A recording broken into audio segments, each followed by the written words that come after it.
I greet you, Ugandans and Ugandans in the diaspora, and fellow Africans in the African continent. My name is Patriots, President of Federal Labour Democracy, the Uganda Patriots, FLD SUP, and Commander-in-Chief of the Liberation Struggle to our nation Uganda from the abusive, corrupt, oppressive, the black approval regime of URM7 and his NRM extremist military ruling class in Uganda. Today, as we're near 3 days to Uganda's Independence Day of 9th October, I want to speak about the African independence and more particularly Uganda's independence and what independence brought in, whether you judge it good or bad. In most cases, when you talk about independence, everybody will cherish. But I want to tell you that many countries that gained independence, and independence, instead of bringing glad tidings, brought misery and actually suffering of the people, or the black people, during the black rule. Many people in Africa, many politicians, when you talk about independence, they think you're praising the imperialists, or you're praising the white people against the black rule. It is not actually the essence. But let us look at what we gained when we had our own black rulers after chasing away the imperialists or the colonialists and those who managed the colonial masters. What did we gain in Africa? Before I talk particularly on Uganda, I promised that I'm the only politician, because politicians pretend, but I'm the only politician who will come up with the truth and the truth alone, and who will tell the truth and the truth alone. I'm not a pretender, and I cannot sell my mind. One thing is that my father paid exorbitantly to study. I have that pride, and I don't want to mess up and pretend like other politicians. I don't know. You can hardly find a politician with even a one master. Just bachelor and all that. But yeah, they're there with the master. But men with 9 masters and 2 PhDs, I can't sell my mind, because I'll be insulting my dad and my mom, who paid exorbitantly to reach me to that level. I probably believe that I'm one of the most educated Africans. So I'll give you a share of my knowledge, and I will not sell or allow my mind to be bribed in such a manner that I'll continue to tell the lies and pretenses of the politicians. Let me talk about independence. Before independence, we have it in history, in African contemporary history, or political history, that the colonial masters exploited the resources. That's the biggest part of it.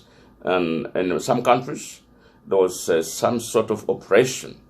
Like in South Africa, there was operation or after another version of colonial masters, which was called apartheid.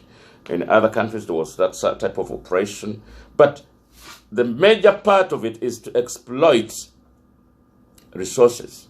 That the colonial masters came to exploit resources. I just want one person to tell us a country in Africa that has got oil and minerals that are really exploited by only black people without a white.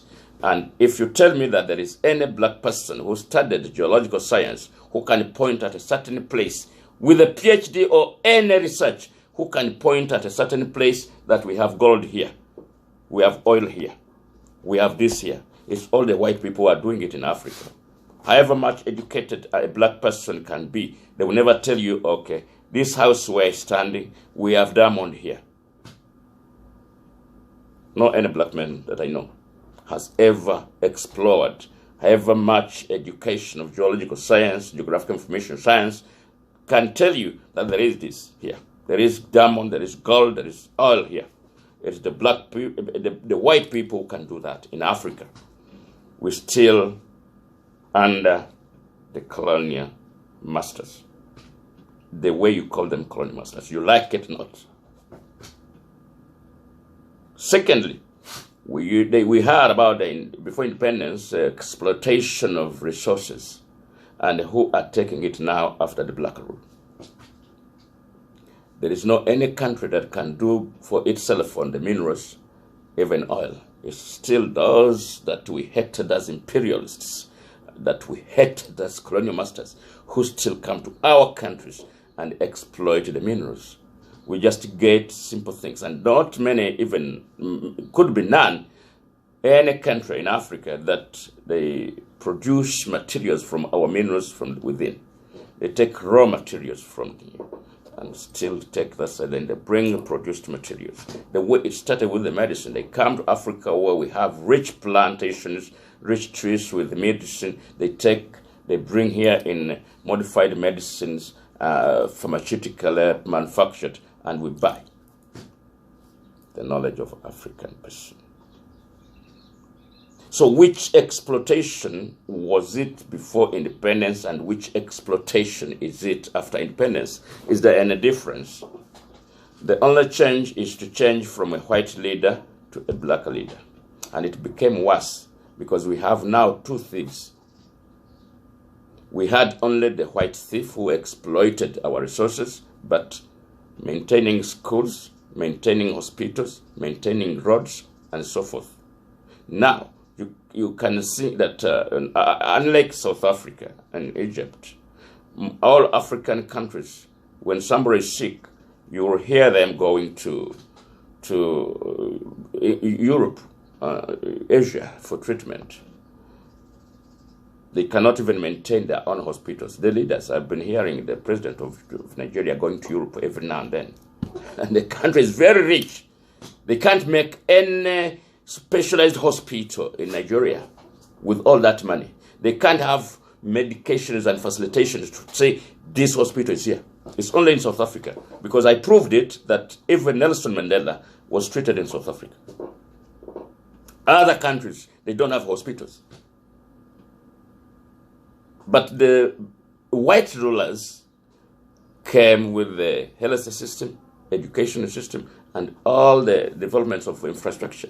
Yes, I'm not cherishing. I don't think that we should have continued with the white rulers or the colonial masters or the imperialists. I thank you very much who fought for that. But what did we gain out of it? Many countries in Africa just fell from the flying pan to fire, like Zimbabwe, Uganda, and when it became, black leaders.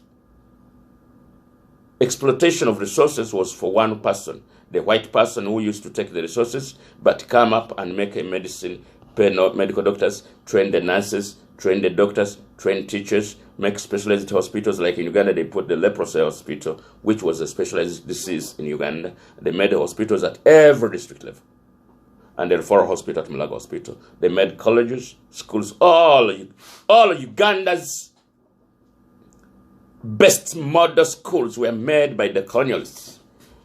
Ever since the 50 years of independence, Uganda does not have any school that has put in place a new school or a college that Uganda built after independence.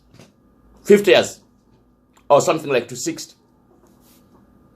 57 something. Yes, Uganda government after independence of 1962 has never found a place to put a school that rhymes with those that were built by the colonial masters.